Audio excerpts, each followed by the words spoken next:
Yo, what's going on, guys? My name's Pwn. If you guys are children, I would recommend you guys to leave right now. I am here to talk about the thing that I told you guys I would do a couple days ago if you guys wanted it, and you guys heavily asked for it. So it's kind of going to be like a montage of my embarrassing sexual experiences. Yep. You guys are like, damn, that's a long list. It's not that long. I mean, they're hardly ever awake, so... No, I'm just kidding, guys. Seriously, though.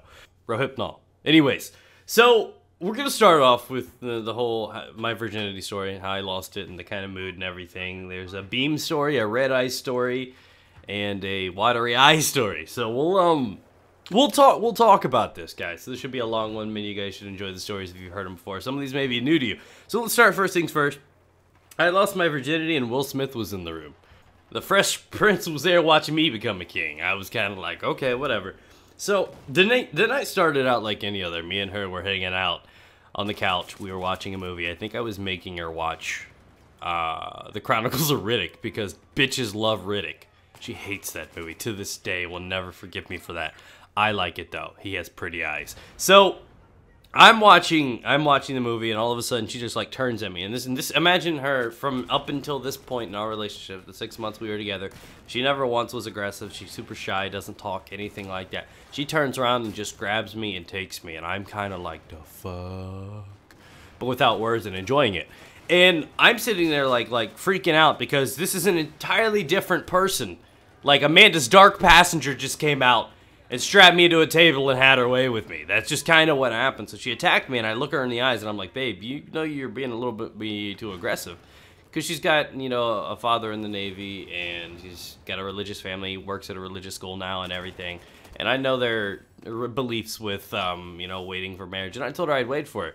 And she gave me the nod like I know what I'm doing. And then I was like, oh, snap. So we took it back to my room. Remember, we're a little bit younger, so you guys thinking it's just some crazy little fuck pad, that's not kind of what's going on. It's more of a, man cave. A true story. Up until me and her got married and got our own place, I never slept in a bed. That's right, I took my wife back to the lovely, lovely room so we can lay on the floor and do it. At the time, I had a lot of blankets, though, just for her. I'm a carer, I'm a giver. I do that. So we go back to my room, which is completely unexpected. I wasn't expecting something like this. And I worked at Blockbuster for a couple years. I managed it, and I used to keep things for different stands and cardboard cutouts and stuff. And I had the cardboard cutout of I Am Legend. So it's Will Smith with his, you know, like M16 and even the little dog that he had in the movie with him, the little German Shepherd. And they're sitting there. And we start going at it, and she's not paying any attention. And we turn off the lights, and, you know, we're there and everything. And she turns over and looks up, and boom, big black man! And she freaks the fuck out. And I'm like, it's just Will Smith, honey. It's just Will Smith. He's cool with it. He's cool with it. So we have to stop, and I have to escort my main man out of there. I gotta get Mr. Fresh Prince into the hallway.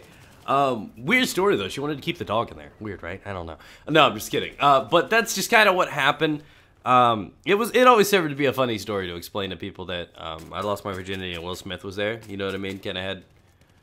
Never knew Hancock was the sidekick, but high five! It was kind of cool to have an audience, if you will. Even though it wasn't really living, it made me feel good. So, it was still a unique experience. It's a fun story when I like to retell it. I think only the guys like you guys on YouTube know it. That's one of the few stories that my friends and family don't even know. Some of these other ones my mom actually knows through my friends because they like to do that to me. We'll hop right into the other one with my wife, and this is the beam story.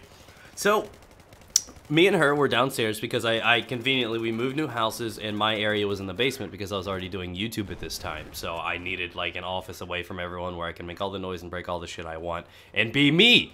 And I had a bed at this point. I didn't have any rails. You got to take baby steps, guys. It was just a mattress on the ground. So I had this mattress, and you know, we're getting into it, and all of a sudden, remember, I'm more fit, I mean, everything like that. We're younger, and so we're getting into it, and you know, the old-fashioned grab her by her ass or legs and just pull her up. You know what I mean? Put her so she could like wrap her legs around your midsection or something. I pulled one of those out. Little did I know the giant metal support beam to the entire house was right above her head. I knocked her the fuck out. I just heard this bang. It's like something straight out of a freaking Wile E. Coyote thing. Like, how did I fail that hard? So I damn near killed my wife or at the time she was my girlfriend. I damn near killed her because I was just trying to, you know, trying to be sexy, trying to do it, be aggressive, and boom! Crowned her on top of that thing, and just laid her down. I thought she had a concussion, didn't know what was going on. So that was kind of a mood killer, but that was a pretty funny, embarrassing fail. I about killed my wife, just preparing. We'll move on to the girlfriend I had before her. There's a couple of embarrassing stories there, both involving oral. So this story was a little bit crazy. It's called the redeye story. It's exactly what it sounds like. I have to tell you about this girl. This girl wanted to give head, but didn't like it and was horrible at it. I never ever thought in my life that a girl could be bad at head until I met this girl. We have to talk about the worst gag reflex ever and everything like that. So before we get into the big story, the redeye story, I'll actually talk about the watery eye story. We were down in her dad's basement one day, and she just wanted to do something nice for me. So she goes to town, she starts going down on me. And I'm just standing there like whatever, and she's sitting here, and she didn't do this often, so when she did it, she was trying to be nice or wanted something from me. And she's horrible. She's horrible at it. She's choking the whole time, making all these. It's basically like getting head from like Gollum from Lord of the Rings at this point. But anyways, and I'm just sitting there trying to block it out because that's not attractive. That's not a turn on. That's kind of actually weird. I mean, I don't know what's going on. But I'm like, okay, I'll take it. I'll get what I want out of it. And she's still going, and then she's still choking, making all these weird noises. I look down at her, and her eyes are like watering, like she's like crying. It's like that cat from Shrek when he's doing that whole begging face, the eyes all wide and crying. And I look down at her, and she stops, and she looks up at me, and she says, "I hope it doesn't turn you off that I choked." And I started laughing so damn hard. I am a smartass. I can't help but think of something stupid to say to something or laugh at something that I think is funny. That's just who I am at my core. I see her struggling, but I'm also at the same time like, just fucking shut up and do it. I don't care. But at the same time, I'm like, of course it fucking does. You're over here sounding like a dying yak.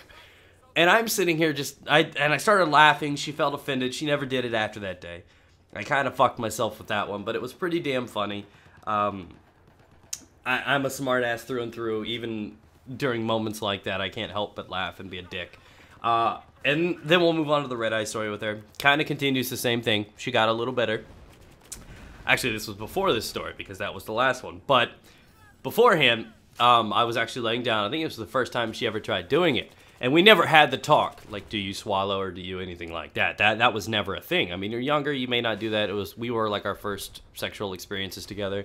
So I'm laying back, she's going to town. Of course, we're still back in that room now that had, you know, just blankets on the floor because that's where I took all the bitches. They love not having beds. Pro tip, guys. So don't listen to Pwn.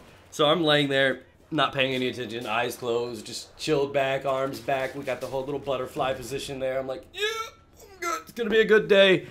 And little did I know, she's playing for her own team, and I look up, you know, right before I bust, and I realize that she panics. She doesn't want it in her mouth. She knows it's about to happen, so she does this flinching forward push, gear shift kind of thing, and she pulls back. And basically, like, right before I come, she doesn't want it in her mouth. So she pulls back and pushes forward. Forward is in my direction. She lunges my whole load into my own eye.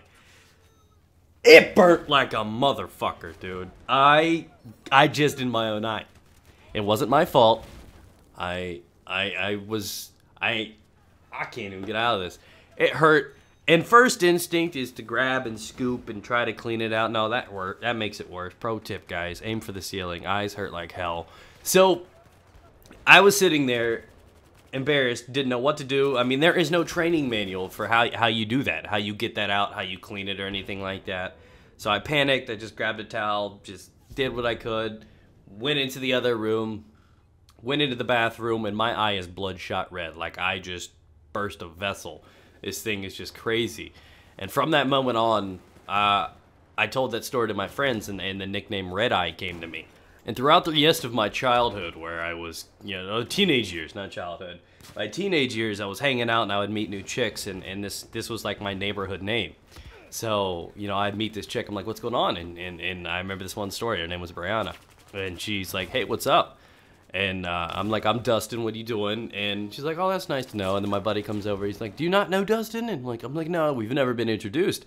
And he's like, oh, this is Redeye. And she goes, oh, this is Redeye? You're the dude that jizzed in his eye. And I'm like, I'm done, game over. It killed me every time. So from there on out, that's just kind of my embarrassing story. People knew me as that. But yeah, that was my fun time. So thank you guys for listening. Hopefully you guys enjoyed my embarrassing stories. I put together as many as I could. Hopefully I didn't hurt anybody's feelings with any of these. I probably should give more warning before we talk about these, but thank you guys for listening. Don't you fucking start calling me Redeye. And I love you guys. So stay moist. Be sure to teabag that like button if you enjoyed these stories. And wear goggles. and stuff.